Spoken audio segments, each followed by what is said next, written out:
ಈ ಪ್ರೀತಿಯುಳ್ಳ ದೈವ ಜನರೇ, ನಿಮ್ಮೆಲ್ಲರಿಗೂ ಈ ಬೆಳಗಿನ ಶುಭ ವಂದನೆ. ಈ ಹೊತ್ತಾರೆಯಲ್ಲಿ ಆಯ್ದುಕೊಂಡ ದೇವರ ವಾಕ್ಯದ ಭಾಗವು ಅದು ಹಳೆ ಒಡಂಬಡಿಕೆಯಲ್ಲಿ ಯೋನನ ಪ್ರವಾದನೆಯ ಗ್ರಂಥ 4ನೇ ಅಧ್ಯಾಯ 3ನೇ ವಚನ. ಅಲ್ಲಿ ಹೀಗೆ ಬರೆಯಲ್ಪಟ್ಟಿದೆ: ಈಗ ಯೆಹೋವನೇ, ನನ್ನ ಪ್ರಾಣವನ್ನು ತೆಗೆ, ನಾನು ಬದುಕುವುದಕ್ಕಿಂತ ಸಾಯುವುದೇ ಲೇಸು ಎಂದು ವಿಜ್ಞಾಪಿಸಿಕೊಂಡನು. He shall judge between many peoples and rebuke strong.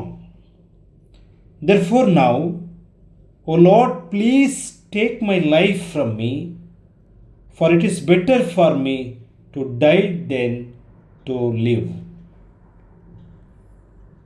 ದೇವಜನರೇ, ದೇವರು ನಿನೆವೆಯ ಜನರನ್ನು ನಾಶ ಮಾಡುವ ಬದಲು ಕರುಣೆ ತೋರಿದ.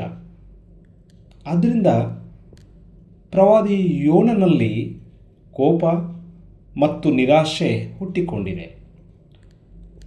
ನಿನೆವೆಯ ಪಶ್ಚಾತ್ತಾಪಕ್ಕೆ ದೇವರು ಕರುಣೆ ತೋರಿಸುತ್ತಾನೆ.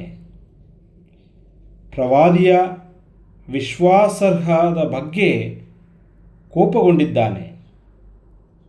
ದೇವರು ನಿನೆವೆಗೆ ನಾಶನ ತರಬೇಕಿತ್ತು, ಕರುಣೆಯನ್ನು ತೋರಬಾರದು ಎಂಬ ಭಾವನೆ ಪ್ರವಾದಿ ಯೋನನಲ್ಲಿತ್ತು. ಅಂದರೆ ದೇವರು ಕರುಣಾಳುವು ಎಂಬುದನ್ನು ಯೋನನು ಸ್ವೀಕರಿಸಲು ಆತನ ಇಚ್ಛಾಶಕ್ತಿಯ ಕೊರತೆಯು ಇಲ್ಲಿ ಎದ್ದು ಕಾಣುತ್ತದೆ. ಯೋನ ತಾನೊಬ್ಬ ಎಚ್ಚರಿಸಲು ಕಳುಹಿಸಲ್ಪಟ್ಟವನು. ಜನರ ಜೀವನಕ್ಕಿಂತ ಪ್ರವಾದಿಯಾಗಿ ತನ್ನ ವಿಶ್ವಾಸಾರ್ಹತೆಗೆ ಆದ್ಯತೆಯನ್ನು ನೀಡುತ್ತಾನೆ. ಶತ್ರುಗಳಿಗೆ ನಾಶನವನ್ನು ಉಂಟು ಮಾಡಿ ತಾನು ಖ್ಯಾತಿ ಹೊಂದಬಹುದು ಎಂದು ನೆನೆಸಿದ. ನಿನೆವೆಯ ನಗರದ ಜನರ ಪಶ್ಚಾತ್ತಾಪದಲ್ಲಿ ಪ್ರವಾದಿ ಸಂತೋಷ ಪಡುವ ಬದಲು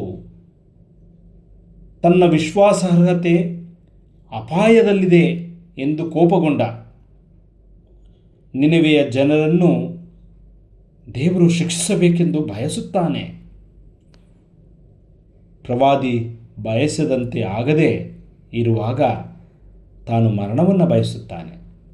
ಪ್ರೀತಿಯ ದೇವಜನರೇ, ನಮ್ಮ ಜೀವನದಲ್ಲೂ ಇತರರ ಬಗ್ಗೆ ತಪ್ಪಾದ ಮೌಲ್ಯಗಳಿವೆಯೋ? ದೇವರ ವಿಶಾಲ ಉದ್ದೇಶ ಮತ್ತು ಮೌಲ್ಯಗಳನ್ನು ಅರ್ಥ ಮಾಡಿಕೊಳ್ಳೋಣ.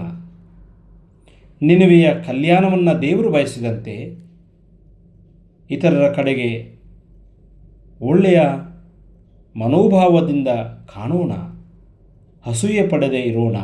ಆಮೇನ್. ಪ್ರಾರ್ಥನೆ ಮಾಡೋಣ.